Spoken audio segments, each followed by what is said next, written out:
everyone, and welcome to today's webinar. My name is Ailey Carrero Pinedo, and I am a third-year doctoral student in the Counseling Psychology program at the University of North Dakota.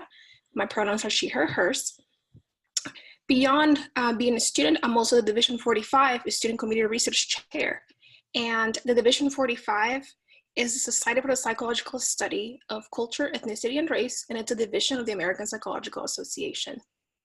As members of Division 45, we take a lot of pride in supporting students at different levels of the educational journey. And for this reason, we're really excited to host this webinar focused on navigating the Ford Fellowship application process. The Ford Fellowship programs under the Ford Foundation seek to increase ethnic and racial diversity in colleges and university faculties and increase the number of professors who can and will use diversity as a resource for enriching education of all students. Now, I would like to take a little bit of time to introduce the four fellows joining us today.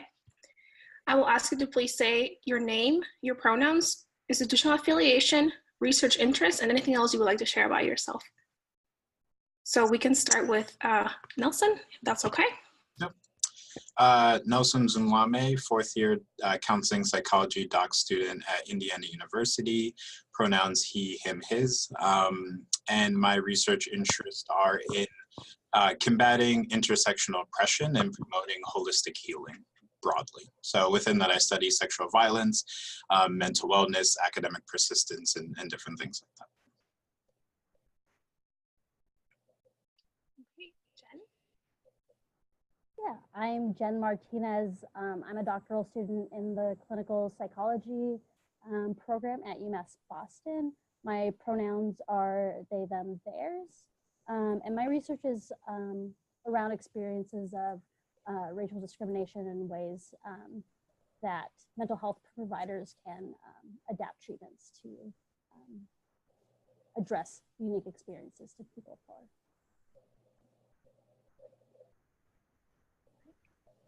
Jill.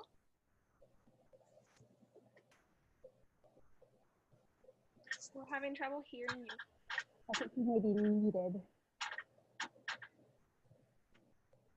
Can you? Hey, you should be good to go. Can you hear this? Okay. My name's Jill Fish. I'm a fifth-year PhD candidate in the counseling psychology program in the Department of Psychology at the University of Minnesota, Twin Cities. My pronouns are she, her, and hers. And my research generally focuses on the ways in which Native American people overcome oppression through institutions, and the ways that they challenge that and combat that or just navigate those systems. So right now I'm working on my dissertation, which focuses on how Native people do that through digital storytelling methodologies. It's so amazing to be on this panel with amazing people and fellow 40s. So thank you so much. My name's Laura Minero, pronoun she, her, hers. I am at University of Wisconsin-Madison, fifth-year PhD candidate in counseling psychology, and I'll be at the UCLA Semel Institute for Neuroscience starting this July on internship. Yay! And also working on my dissertation. Broadly, I look at how xenophobic and homophobic, transphobic policies impact the well-being of individuals. And my dissertation focuses on looking at how undocumented, trans, asylum-seeking Latinx immigrants are impacted by the process of detention and solitary confinement. Thank you everyone for introducing yourselves. So we're gonna get started with a set of prepared questions, and then the audience will have an opportunity to ask questions as well. So just as a reminder, the webinar is being recorded and it will also be made available within 30 days. So by May 15th, you said we will definitely be sharing the webinar with you as well. So the first kind of like set of the questions that we have prepared for you are really focused on the application process. So with that said, the first question is, how did you decide to apply for the Ford Fellowship?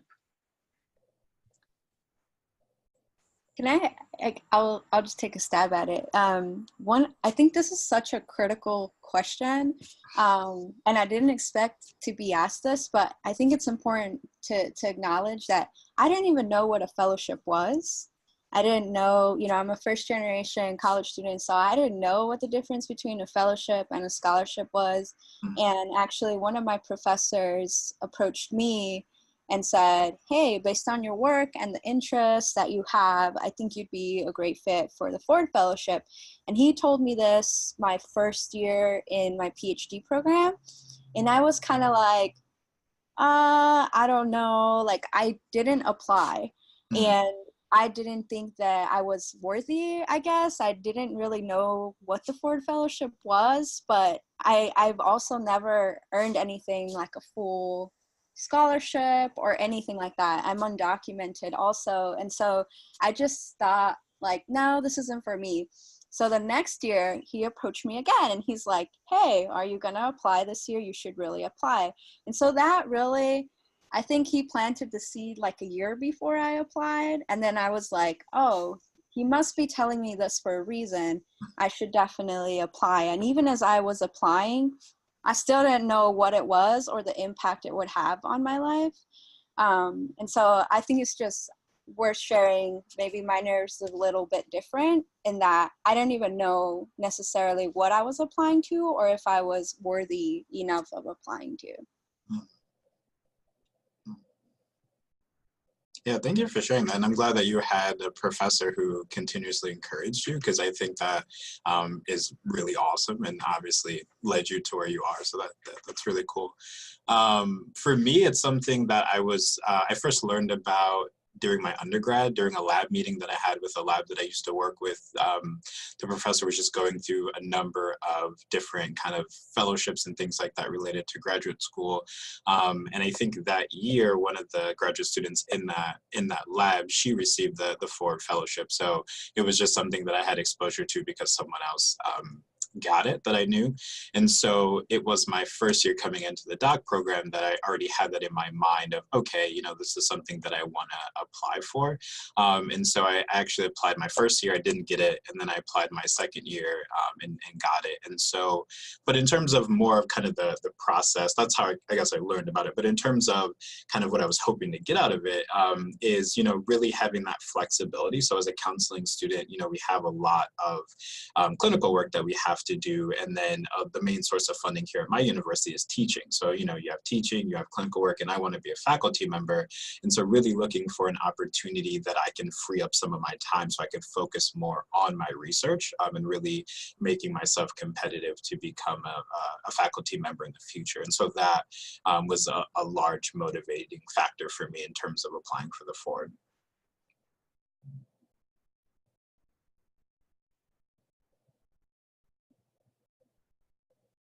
When I was entering my PhD program, I had a diversity fellowship, and part of that fellowship was the Summer Research Institute to help us get a leg up on our research.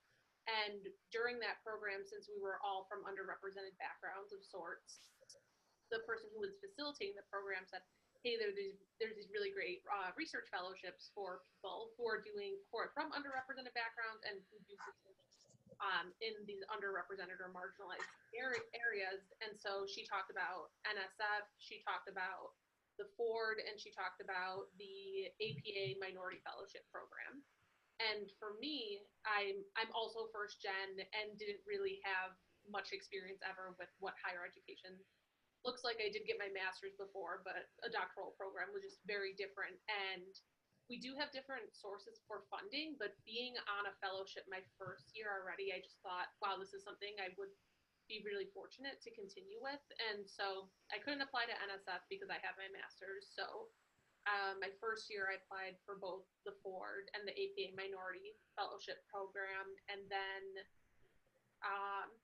also had help from people who were in years before me who applied to those programs who didn't necessarily receive it but went through the process so they could mentor me a little bit, and then I ended up receiving both in the spring of my first year, and I just felt really fortunate for that, but also just fortunate enough to have the exposure where someone said like, hey, you need to apply for this, and then just giving it maybe your best shot.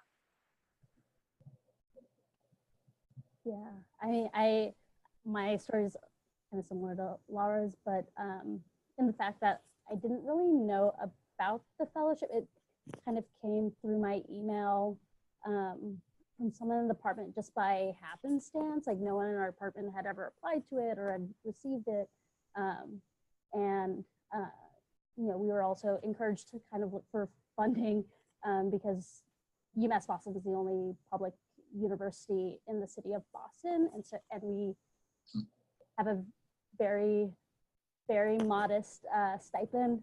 And considering the cost of living in Boston, people are really encouraging us to find external funding. And so I thought I would try to apply to this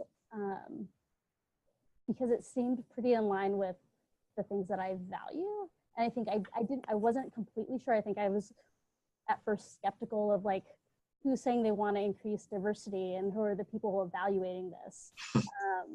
And so I reached out to someone at UMass who had received it and talked to them and kind of got an understanding of like what kind of community. I don't want to jump ahead to cheat questions later, but I think her perspective of all the things that she gained from it, not just the stipend piece, was really, really helpful and encouraging. Yeah, I think your answer definitely gives us a smooth transition with the next question that I have for all of you. You talked about really wanting to know like who are the evaluators, who are one of the people reading these applications. So the next question that I have is, what types of applicants is the Ford Foundation looking for? And on the same note, what are reviewers looking for?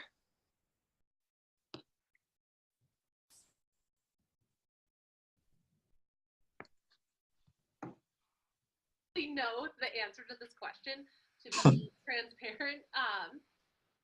I've always been told from the people in the Ford community that mentor me that people at the pre-doc level, that's the level I was funded at, people at the pre-doc level are really looking for the person. They're funding you as a person and where you've come from and the kind of scholar you're going to be. So I don't want to jump ahead to like the research questions, but I just remember being told that they're funding you holistically because of what you're going to bring and what your perspective is going to bring to the academy versus maybe just funding you solely as a researcher.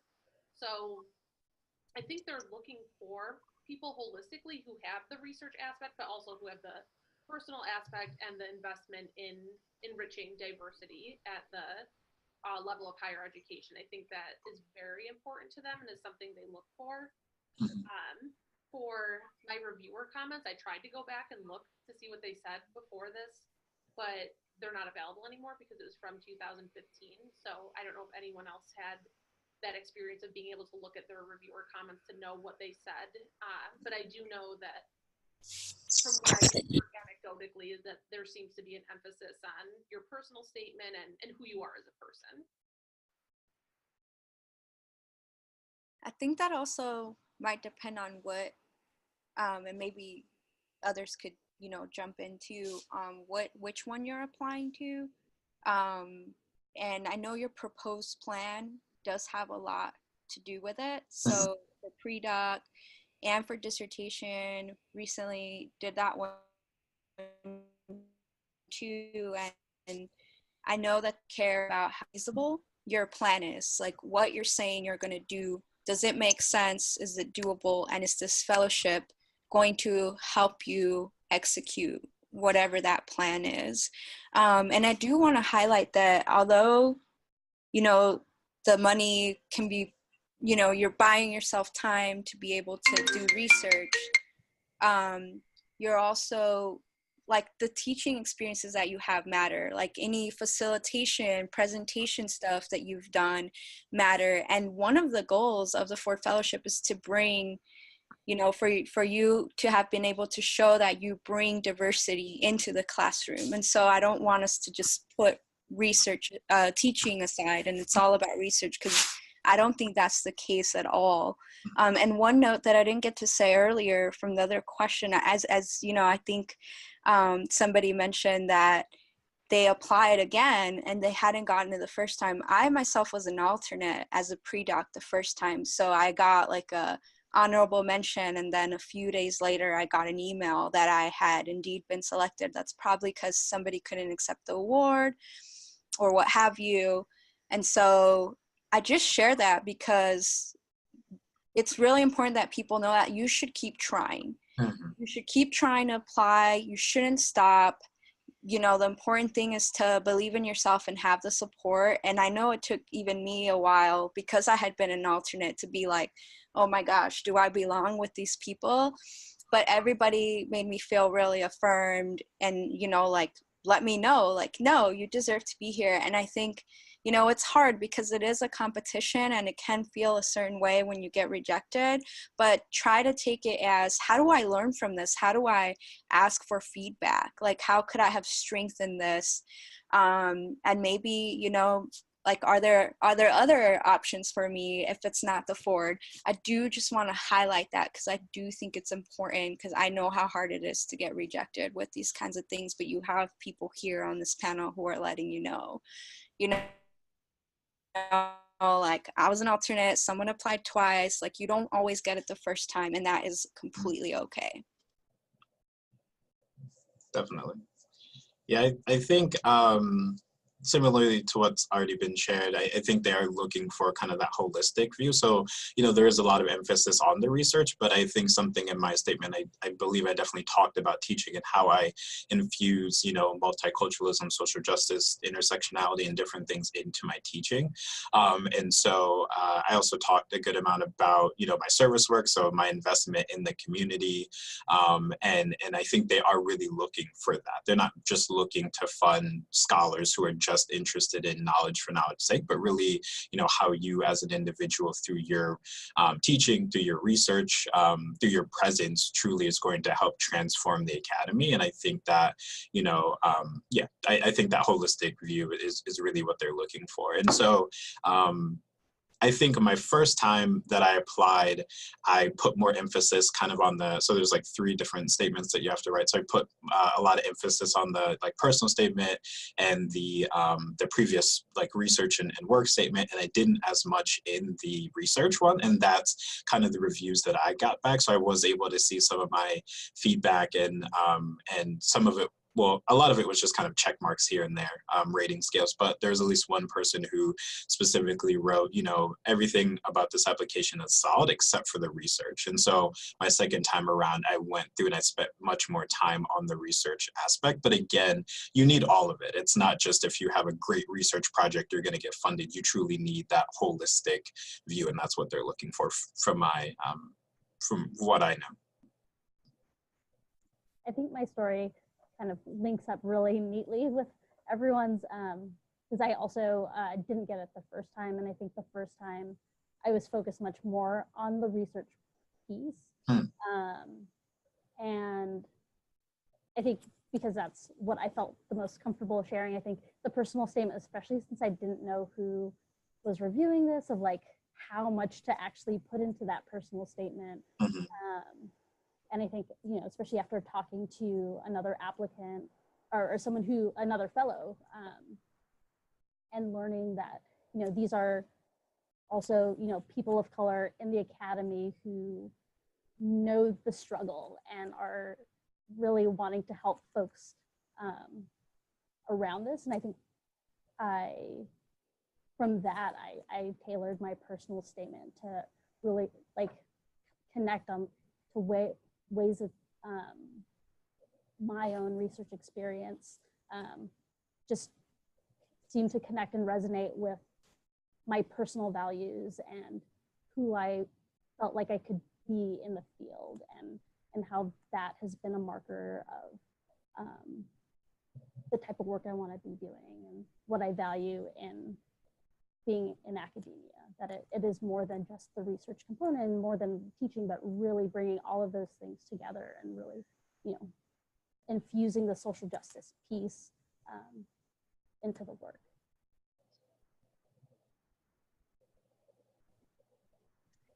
So it sounds like a lot of it was connecting your identities and the personal experiences that you've had as part of this application.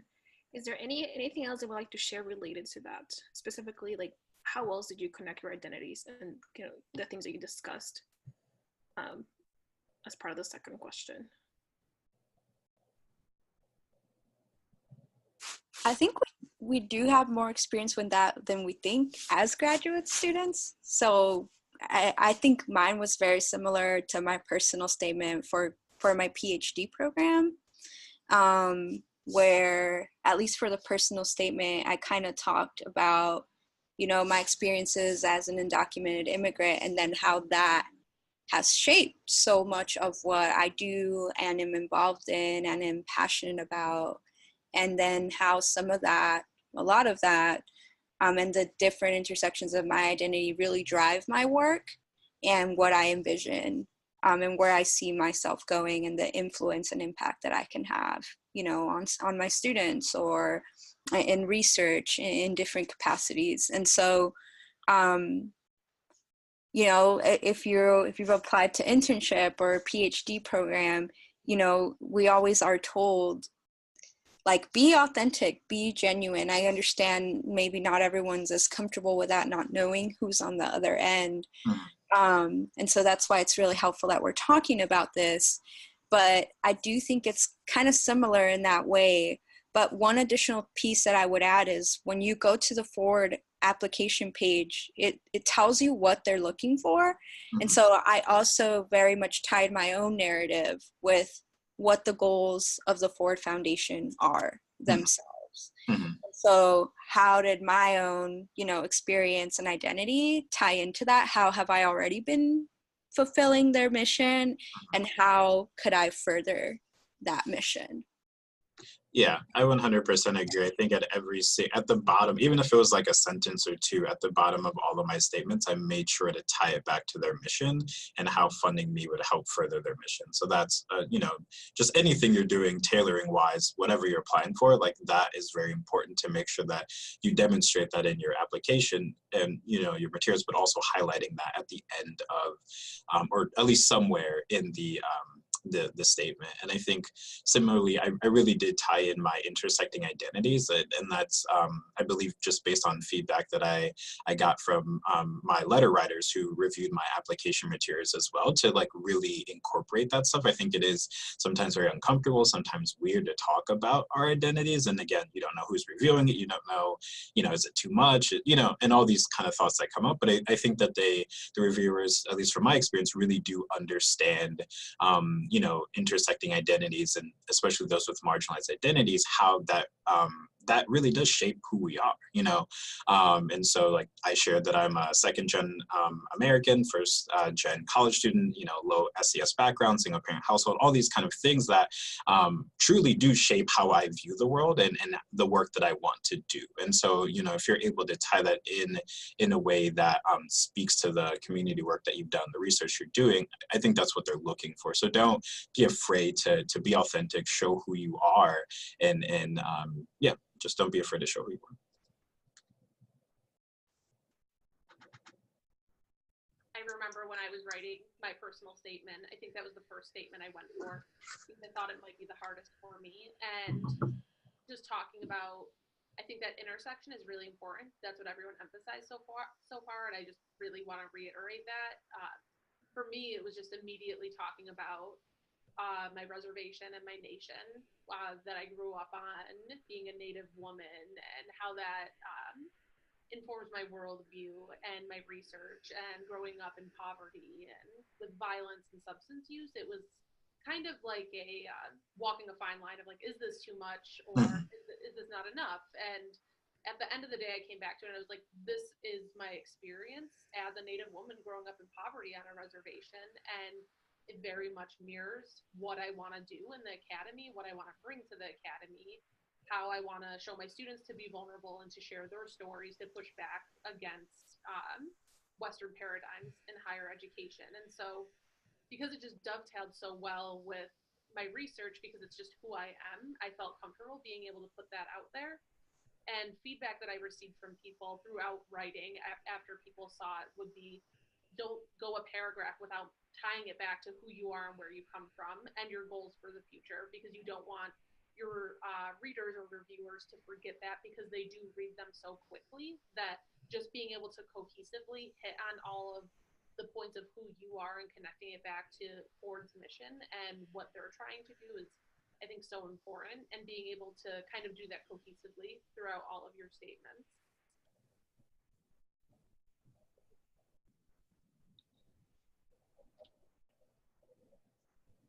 I think one thing I'll just add really quickly is, I don't think you necessarily, and I only know this from speaking to other folks at the conferences, but your research doesn't have to necessarily be focused on issues around social inequities and justices. And I think really talking about, what's driving you as the values piece of that, and how it's maybe in some ways, if not explicitly, more implicitly trying to create change within this institution. Yeah, that's definitely true. There are a lot of 40s that their work doesn't have to do with, marginalization or oppression and things like that. And I've met a ton of those as well. But again, talking about like what drives you and how you can help transform the academy in different ways, for sure. Great point. I love that you said that, Jen, because I want to let people know that you all are getting a very narrow perspective of what court is, because we're all in psychology.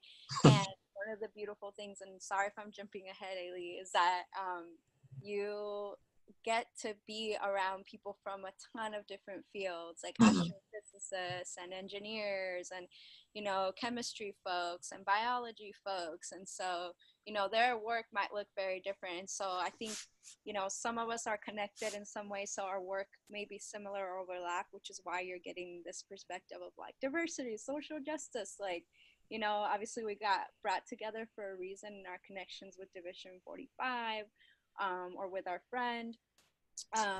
So just keep that in mind, that doesn't have to be what you make your whole thing about. The key thing is that you're authentic about why it is that you want to do what you want to do. And I think the part that we're talking about in speaking about ourselves is, don't make things up that are not you, right? Just be authentic and be who you are. And if that ties to your work nicely, great. And if not, like talk about why it's important to you.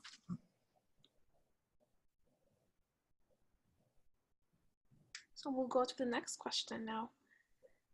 A lot of you talked about different strategies that you use, like tying things to the mission, being authentic throughout the entire process, and also kind of like consulting with peers who have been recipients, or just talking with different people at your university or your program who could support you in that way. I also know as part of many fellowship applications, you're going to need like letters of recommendation. So the next question is, how did you choose your letter writers?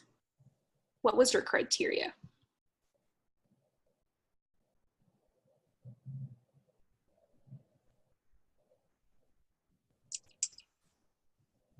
I think people that knew exactly what I was writing about, because they would be able to like capitalize or talk about it from a different perspective. So my application did center a lot around diversity and social justice, multiculturalism. That's a lot of the work that I do.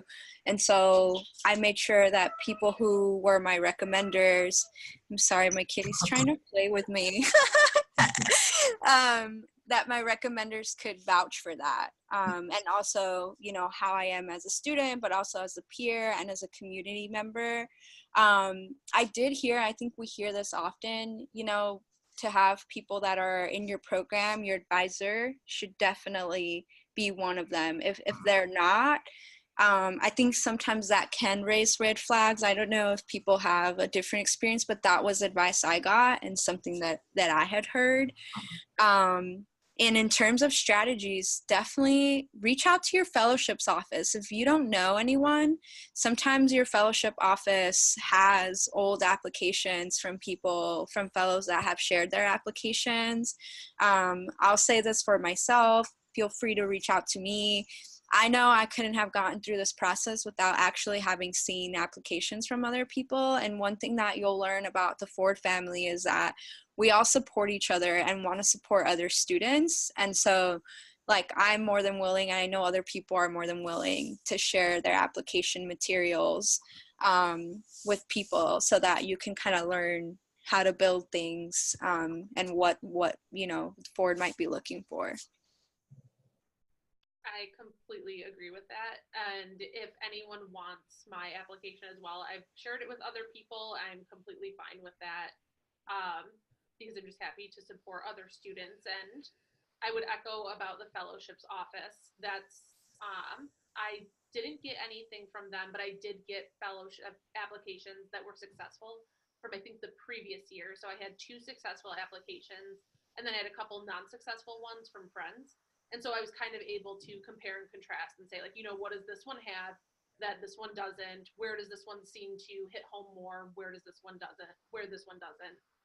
So I think doing that was really key. I really don't think I would have been successful if I didn't have successful applications in front of me. So yes, if anyone wants that, I'd be happy to share it. For my letter writers, on the other hand, I think Ford takes up to 4 letter writers, and I think they recommend 4 if possible. I didn't use 4 because I just didn't have 4 people the first time around. So I went with the people who I felt knew me the best, who could speak most strongly to my work, and who would write the strongest letter ultimately. So my advisor for my doctoral program, my advisor for my master's program, and then when I worked at a research firm for a little bit, and that person worked on a manuscript with me. And so I thought those people knew me best and could speak to who I was and what I wanted to do and the significance of my work versus maybe there were other people I could have potentially asked, but they were people I hadn't maybe continued working with over the course of a couple of years. So we had worked together, but hadn't done it in a while. And I just felt they could write me maybe a relatively strong letter, but couldn't speak about who I am in this present moment. So I think going to the mentors that you currently have or more recently had that you feel like would give you present the strongest picture of you.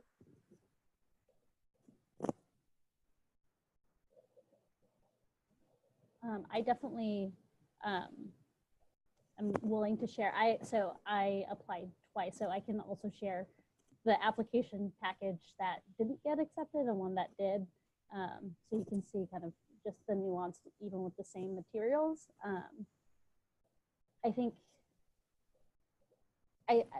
when I was thinking about who to be my letter writers, I was trying to be really strategic in terms of who can talk or speak to the various aspects of me in my program in all aspects of my training. So, I had my mentor who could speak to, my passion and my research and how I've really been incorporating a lot of these issues and having that influence the type of research I wanted to be doing.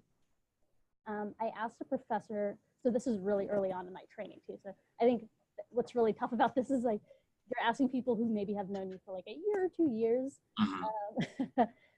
And so, really going to someone that, a faculty member who both taught me and was a faculty member on my diversity committee, who could speak to both,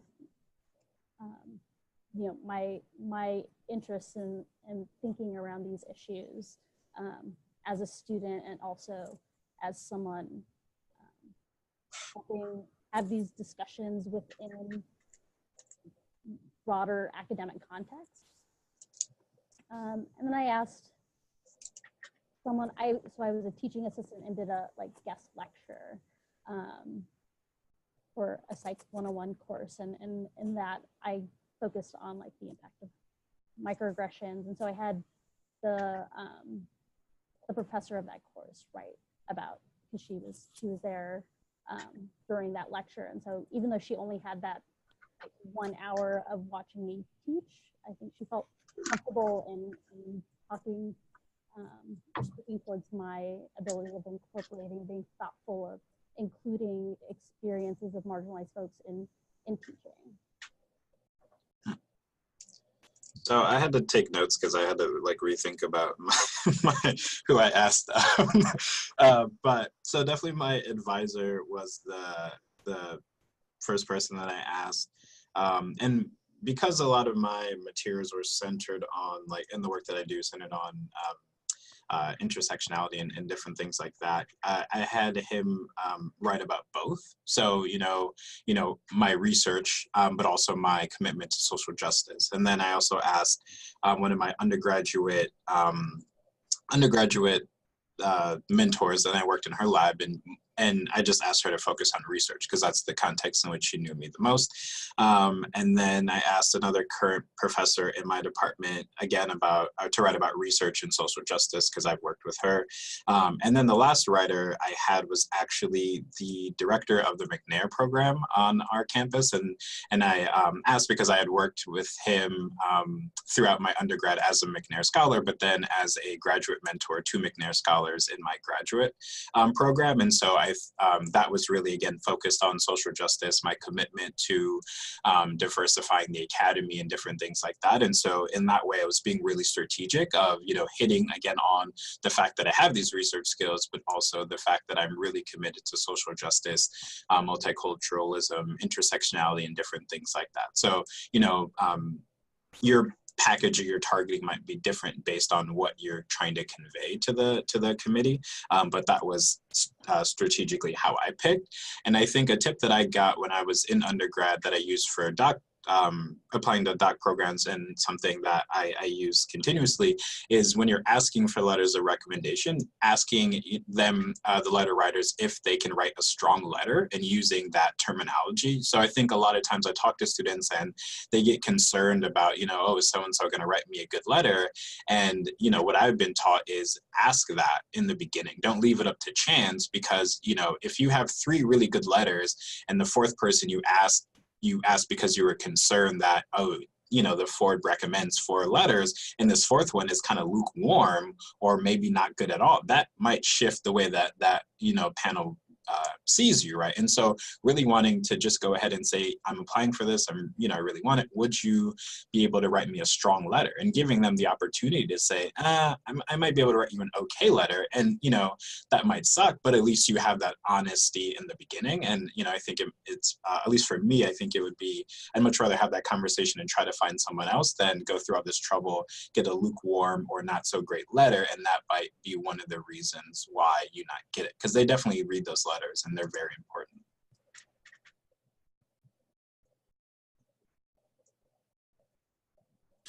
Okay, and I know all of you have, somewhat touched base on this, but I still want to reiterate the question.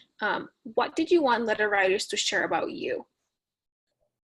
Is there anything else you would like to share related to that question?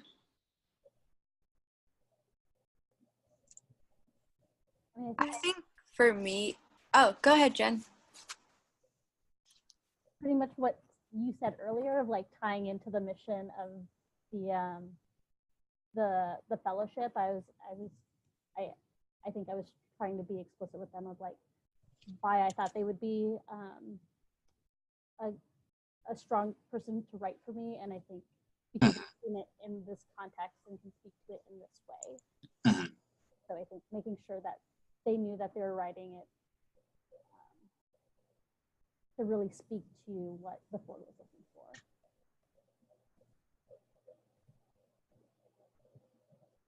I think you want someone who truly roots for you, who will go up to bat for you. So I really like what was mentioned about, asking, can you write me a strong letter of support? For one reason or another, I had to, my recommender sent me my letter, like post the application. And it was really incredible to see what she had actually wrote. And that is like how our relationship is, and what I wouldn't have expected it any different, but it still was really amazing to see. So I think somebody who could also speak to how your contributions are unique. I know mine spoke a lot about getting the Distinguished Service Award from NLPA, or, being able to highlight, like, this student has done this with me, this is what I've observed, this is what other people have seen, and this is how those contributions have been affirmed by other people, whether it's through an award or you know, something specific. I know some of my recommenders get really specific examples of, you know, if it had not been for Laura's identity as undocumented, we wouldn't have this perspective brought into, you know, our research lab, which has really excelled those of like a postdoc person or even a faculty member. So like literally someone who can say like this person is of value to you. Because often we think about, and I think even the way we've been shaping the conversation today is like, oh, how can we get this opportunity? But really, we're assets and we're of value. And so sometimes I think as a student, it's hard to recognize that or feel that about yourself. And I'm talking like post 3 years from getting the pre-doc. It's taken me this long to actually be able to like speak this way. But your mentors should be able to speak on that for you, even if you can't for yourself. And that's really who you want for your recommenders and for them to recognize your personal experiences. I know for me, it was important for the committee, the review committee, to know that I didn't have any other options to apply to fellowships. Back in 2016, that was the only fellowship available to documented students that I could apply to nationwide. And so I told my recommenders, if you can somehow put that in your letter of rec, that this is literally like my only opportunity for funding, please make that clear in your letter. And most of them did.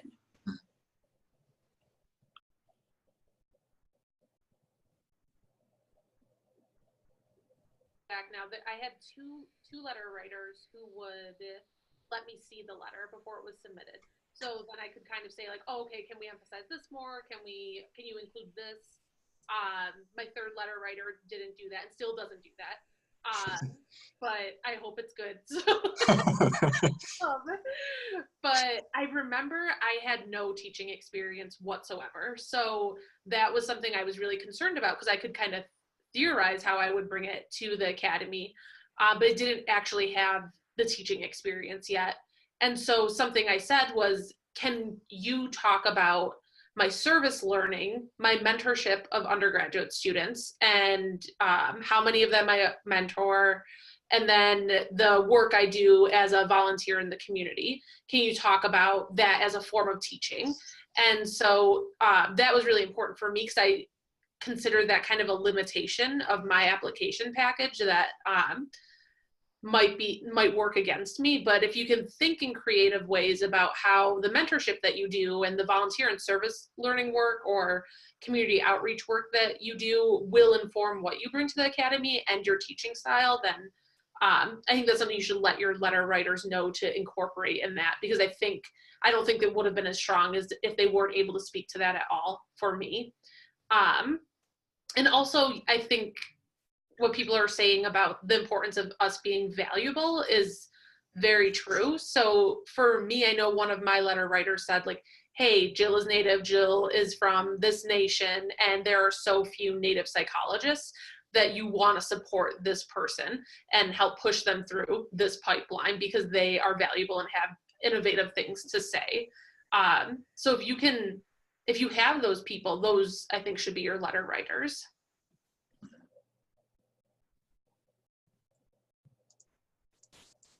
Right, so we are getting towards the end of kind of like the first half related to like the application process with the rest of the questions. So are there any other resources or anything else you would like to share that would like to recommend for applicants or people thinking about applying for the fellowship? You can see on the website who the prior winners of the fellowship are.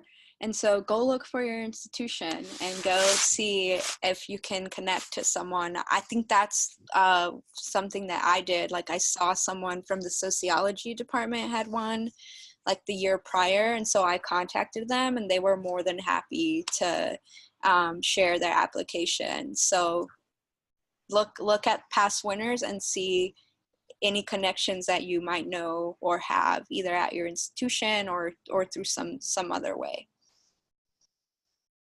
I think something that I would just add is the amount of time that it takes, or at least that it took me. So, even the second time around, it took me just so many iterations of me, you know, writing, rewriting, sending it to my letter writers, them giving me feedback. And so just really making sure that you start this process as soon as you can, not waiting until, you know, August to contact letter writers or, you know, things like that and say, okay, I'm going to do this. Because at least for me, it took me so much time, even the second time when I already had 3 full drafts written, for me to write it. So really setting, again, that time and hopefully starting as soon as you can, knowing that that's of interest to you. So, yeah. You also can't upload your CV, which is contrary to most applications. You literally have to put Yeah. verbatim through the application system. So yeah, like give yourself a lot of time for that, because I think I went right down to like 2 minutes before the submission will close. Yeah. So don't do that. And I know people still will, but at least for the CV part, don't think that you can upload your CV. You literally, they have like an awards, like prior employment, prior experiences section, and you have to type everything in, like verbatim, do like drop down, when did this start, when did this end, when did you receive it? And that takes a lot longer. I think I underestimated how long that would take. And so you don't want to miss the opportunity to share what you've actually done because you waited till last minute on that. Yeah, with that, I would definitely go into the portal ahead of time, fill out the stuff that you can, and then, you know, the statements be the last thing that you can just go ahead and upload and submit. But yeah, I mean, I don't know why their system is that way, but yeah, it took a very long time to do, and I was just like, I don't know why we have to do this, but you do. So just be prepared for time consuming things like that.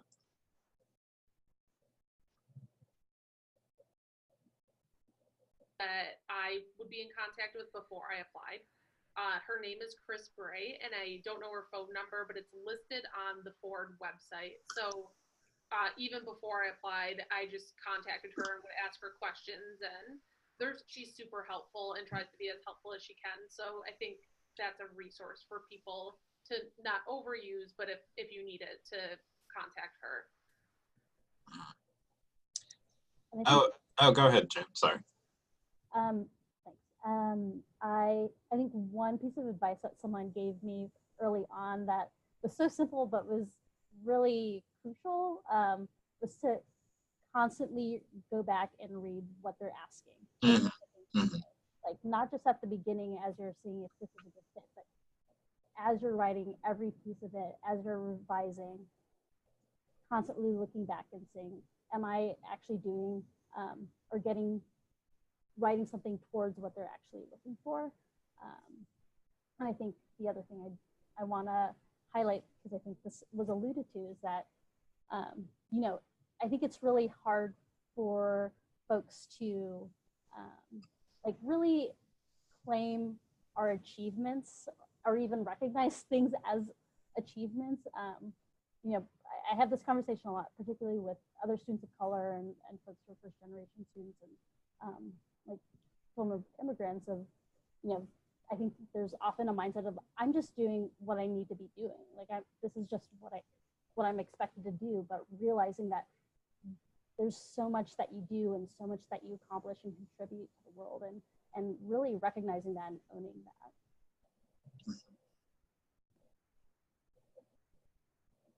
Yeah, I think the very last thing I was just going to say, I think it was talked about maybe a little earlier, but there might be like some additional resources that the scholarship or fellowship office or graduate student office on your campus has. And so I think at least here at IU, I think like soon they're going to be giving some sort of talk on the Ford Fellowship. And I think they also have ones on like Fulbright and things like that. So see if those opportunities are available at your university and go to those things if they're available. Well, thank you everyone for sharing all your perspectives and insights related to the application process. So now we're going to shift the conversation a little more as to how your experiences have been as a fellow.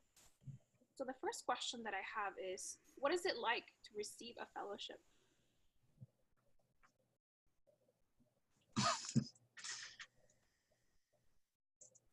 Wonderful. I think I didn't realize, like, I think I was excited when I first received it, as it just seemed like some sort of external validation of the things that were important to me.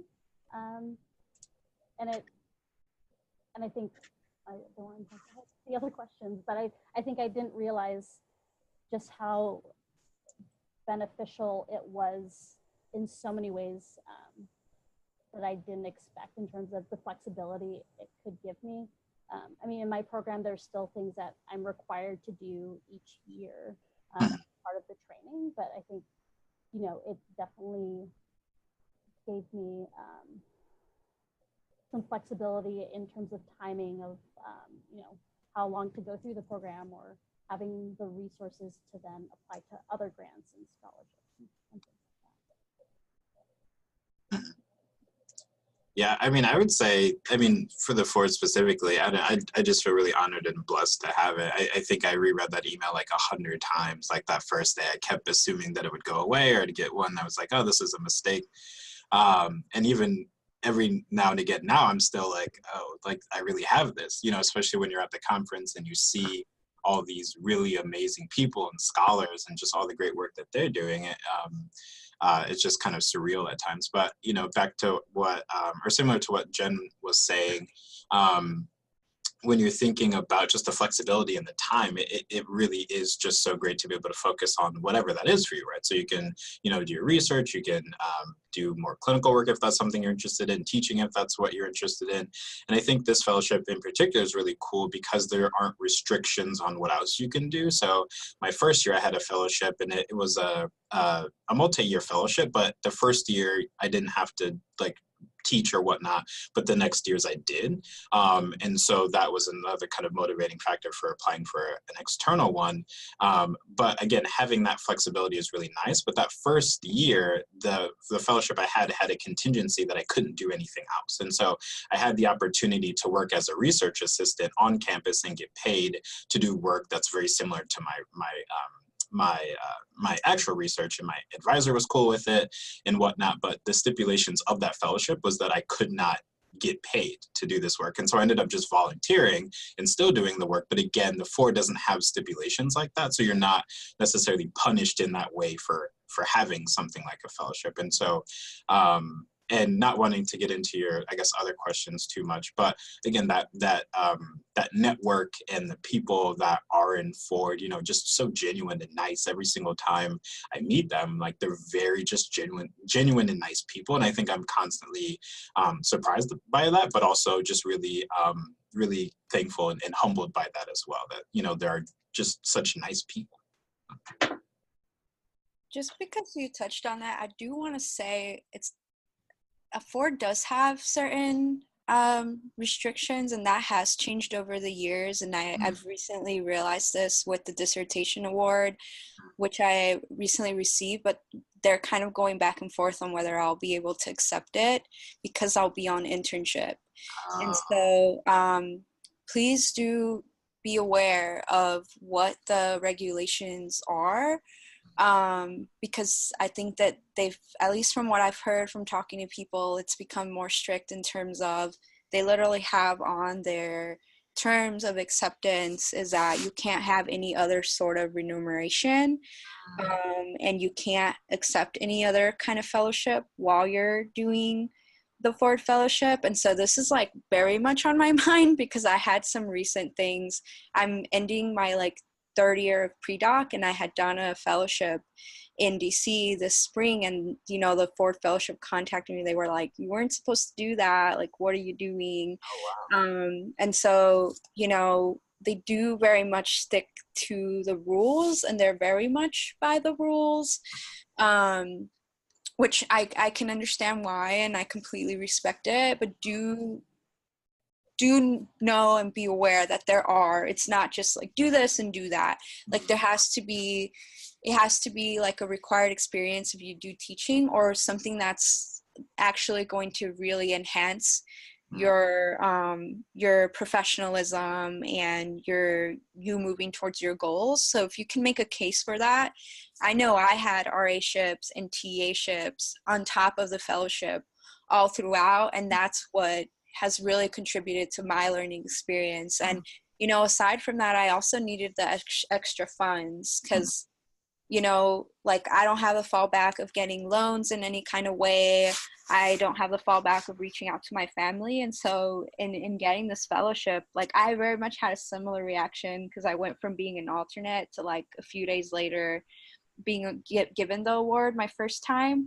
And so I was like, I literally called Chris O'Brien and I was like, is this a mistake? I think you guys sent me the wrong letter.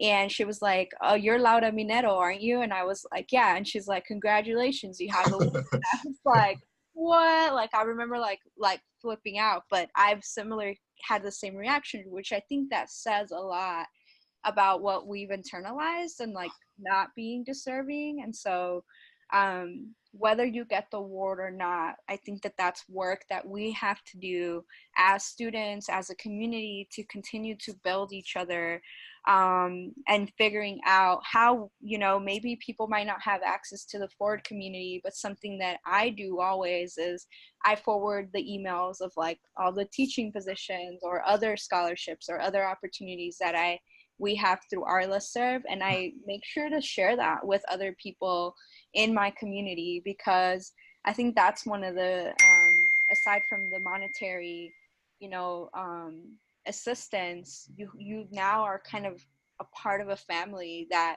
really supports each other. And I think that's also one of the other major resources that you get from this is I always see people sharing like tenure application packets.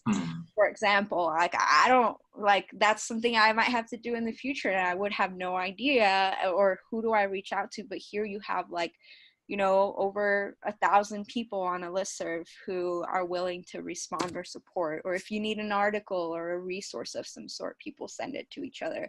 So I think a really amazing part that maybe people don't speak as much about is the actual community that comes with receiving the award, that helps you move towards your goals and maybe consider applying to things you wouldn't have applied to before also. Yeah, definitely. Completely agree. I meant to say Chris O'Brien earlier, so Laura, thank you for saying that. So I was like, oh, right, I don't want to direct people to the wrong person. Thank you. But the community part of it has been so critical for me.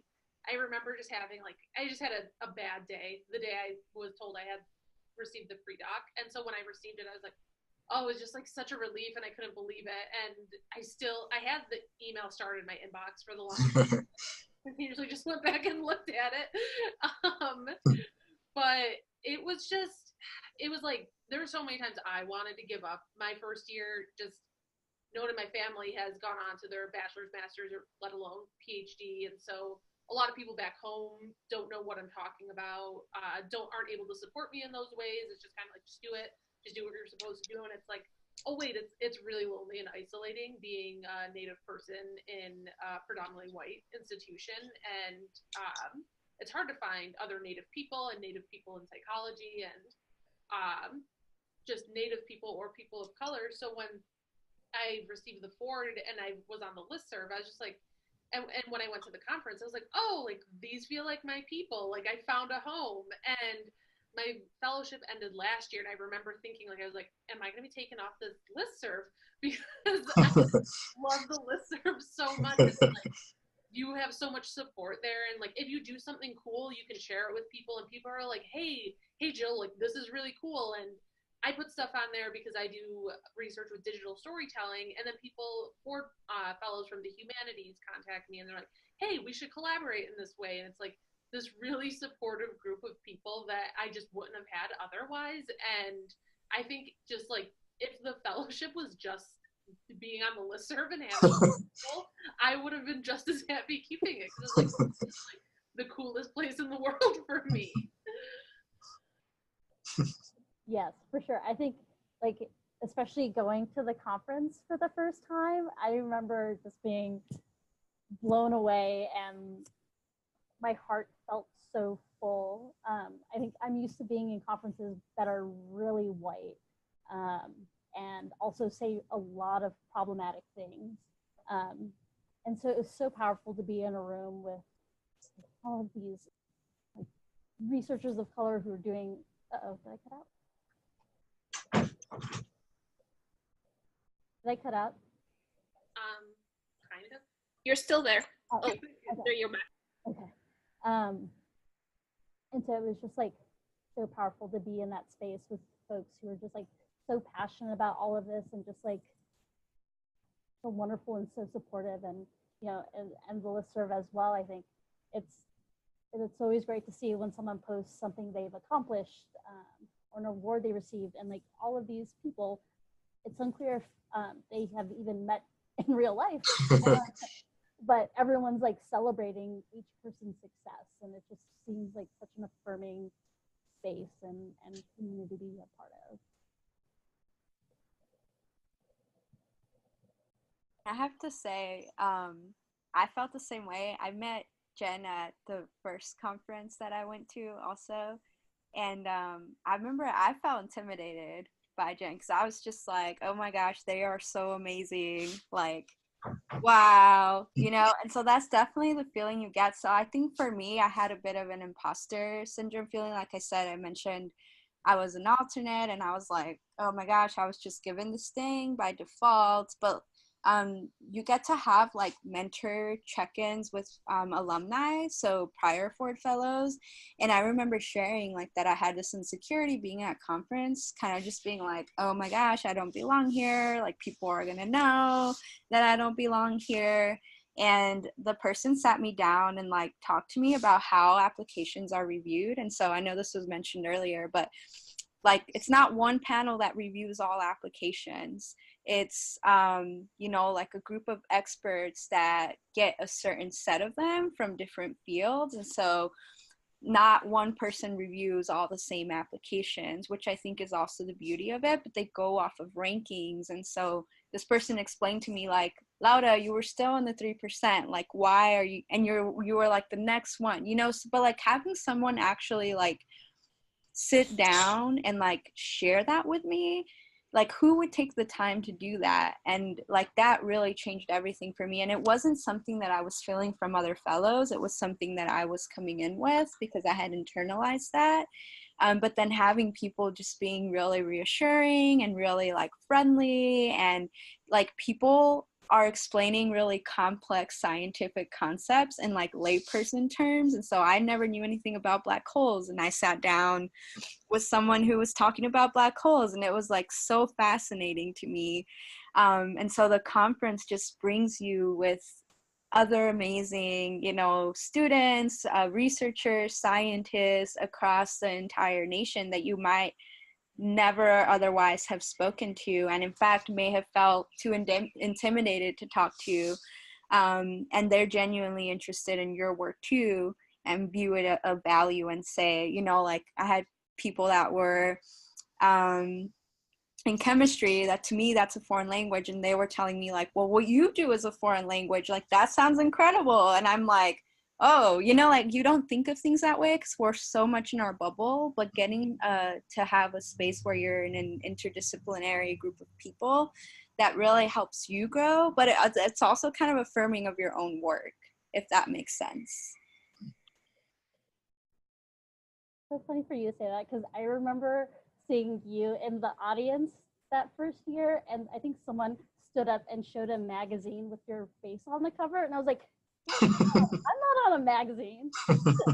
Funny.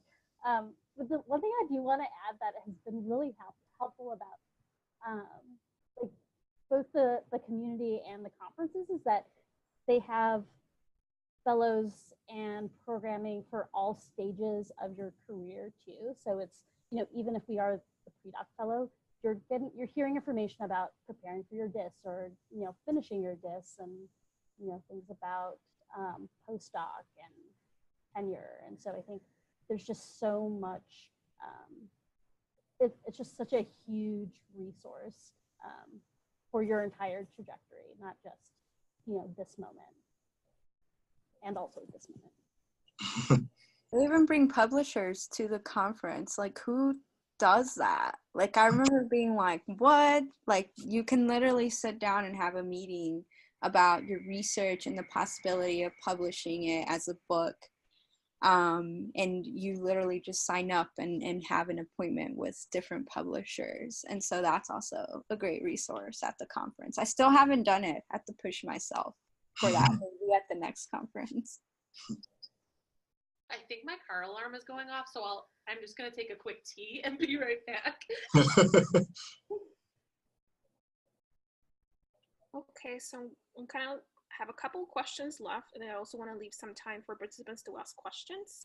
So then next question that I have is, a lot of you have already provided some detailed answers about this, but how has the fellowship influenced your career?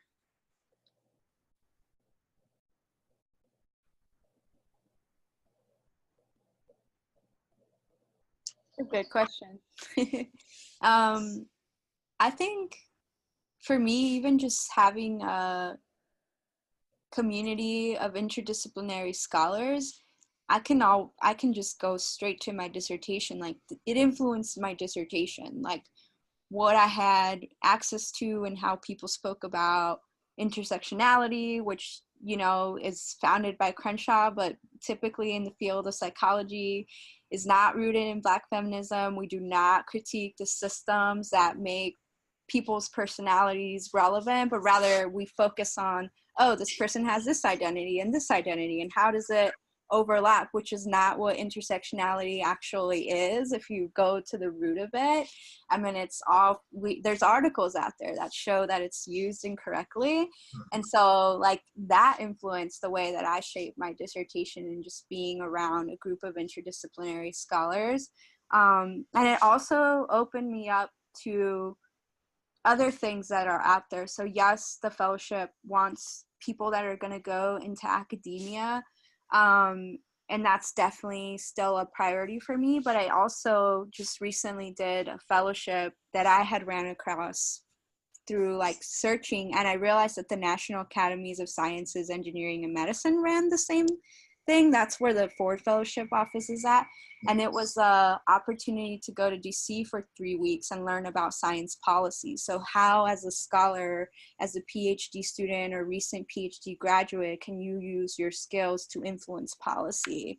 And I think if I hadn't had that connection or known or been familiar with the kind of work that the Academies does, I may have also closed myself off from an opportunity and been like, I don't know that I'd be a good fit for this. But I was, and I did it, and I was at the Academies for 3 months, and it was really incredible. And so that's definitely opened up my mind more to how we as academics and scholars can influence at the system level as well, and at the policy level.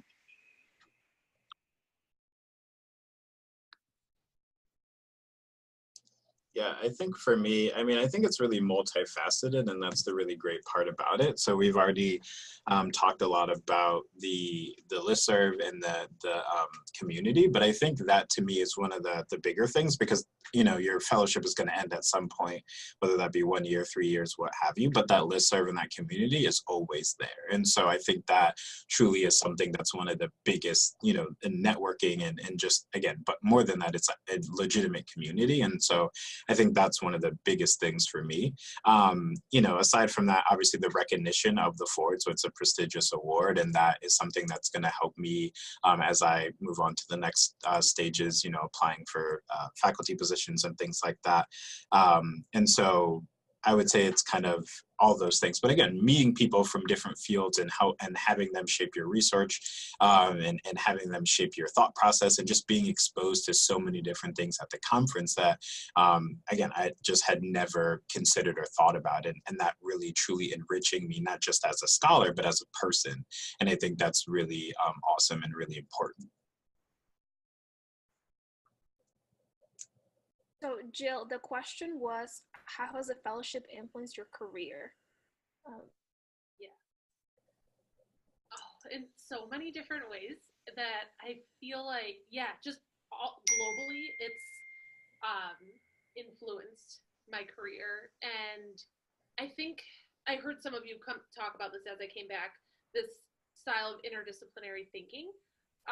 Is what I heard in some of your answers. And that's been so important for me, because things like digital storytelling is used in psychology, but not very often, and this idea of storytelling. And so being able to have this community where I can like reach out to people and ask for advice on certain things, on like how to use this methodology, how to bring different styles of thought into psychology to enrich psychology, I thought was just so helpful for me. And just with the community, there's just been so many times where I've needed advice and I've just put a call out on the listserv and people have been like, hey, we can have a phone chat about this. And I've talked on the phone with so many different fellows about how to apply to certain things, how to apply for grant funding. And that's like the next part of my career that people haven't really talked to me about, is how to apply for grant funding. And so having that resource has just been so crucial to me. But I think also just being a Ford Fellow, it comes with so much prestige that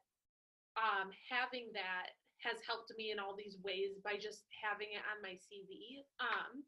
For instance, I couldn't accept the APA Minority Fellowship pre-doc at the same time, so I had to decline that one. But I still listed on my CV and say I declined this in favor of the Ford because I preferred to take the Ford fellowship. And that people are always like, hey, like, why did you decline this? And why do you prefer Ford? And it's just like, you know, I can't really explain how feeling like being a psychologist, but being this interdisciplinary thinker, having the Ford community just helps me think and enrich my program of research in ways I don't think would have happened otherwise. And I've also heard people say that like money gets money. So like if they see you have a history and track record of awards, that it helps you get awards in the future because people see that like you're capable of carrying out like your program of research in some sort of capacity. I think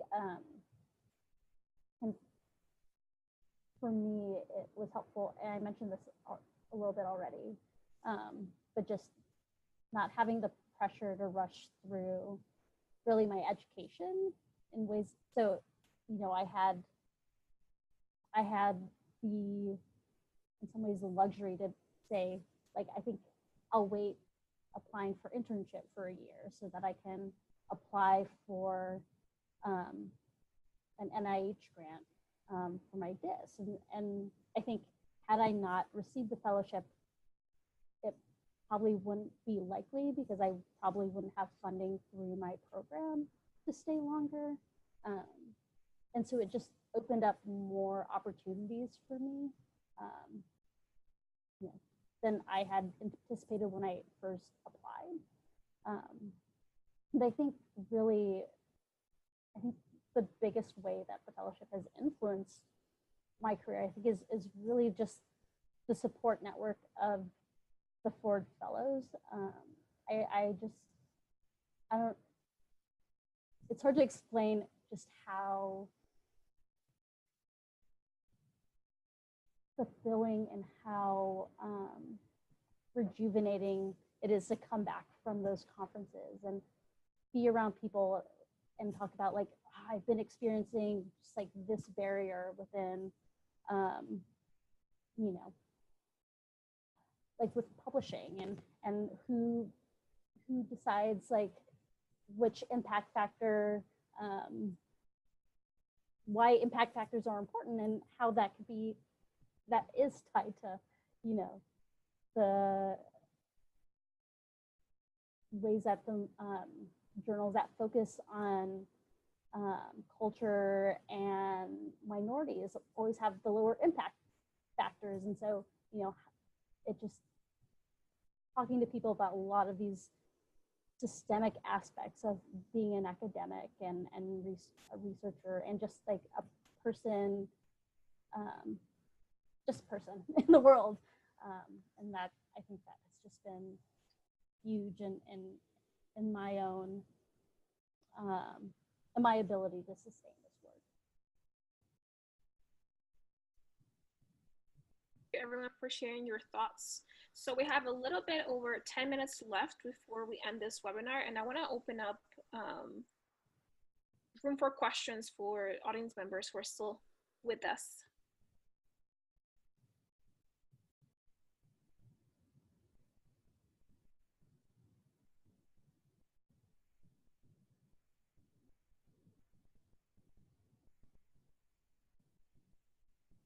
Like we covered everything. Oh, you also, right?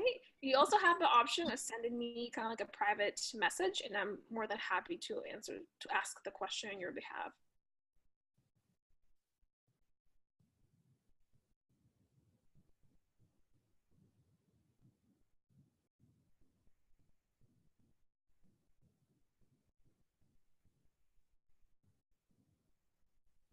Okay, well, I have 2 more questions, so maybe we can just wrap it up that way.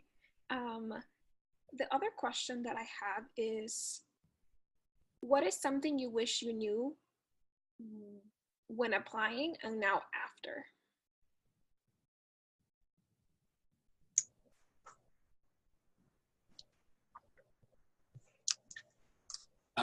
I mean, I feel like we've talked a lot about this already, but I think the thing that I didn't know about was the community. I mean, to me, I think I was really just focused on having that funding and that really freeing up my time for work and research and things like that, which are benefits, you know, that I have, and that's really been great. But the community, I think, is something that is not really conveyed through the website, you know, or something you probably wouldn't know about unless you knew a 40. And so, you know, again, I won't belabor the point, but really just that community has been so helpful and rewarding to me that had I known about it, I think I would have been more motivated to apply for it. I would say that's more or less the only thing that I can think of in terms of that I wish I knew. Yeah.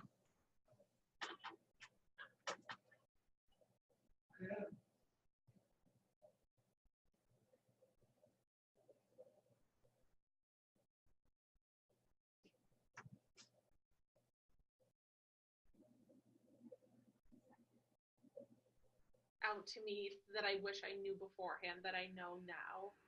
I think I was really scared to apply because I don't think I had any publications, and I don't think I think I had a handful of presentations, and I had manuscripts that were ready to go out and go under review, but like when I did that list, I was just like, well, like that's what it is. I hope it's okay. And it was okay. And so I think I didn't know beforehand that it was going to be okay. I was really scared. I was really nervous. I didn't think it was enough to be considered even for a Ford Fellowship. In fact, I had some people tell me like, hey, like, give it all you got, but it, you know, if you don't get it, it's fine. And so I would just emphasize that even if you don't have any publications yet, or maybe just have a handful of presentations, nothing like super solid, that's okay, because again, it's this holistic perspective that I think that really came true for me when I received the award, that that they took a bigger look at who I am, and it included my research, but it was bigger than like my list of publications and presentations, because one was non-existent. So there's a question from one of the participants, and it says, any tips on finding research opportunities after graduating to strengthen the application? And the second part to that is, are certain types of research better than others?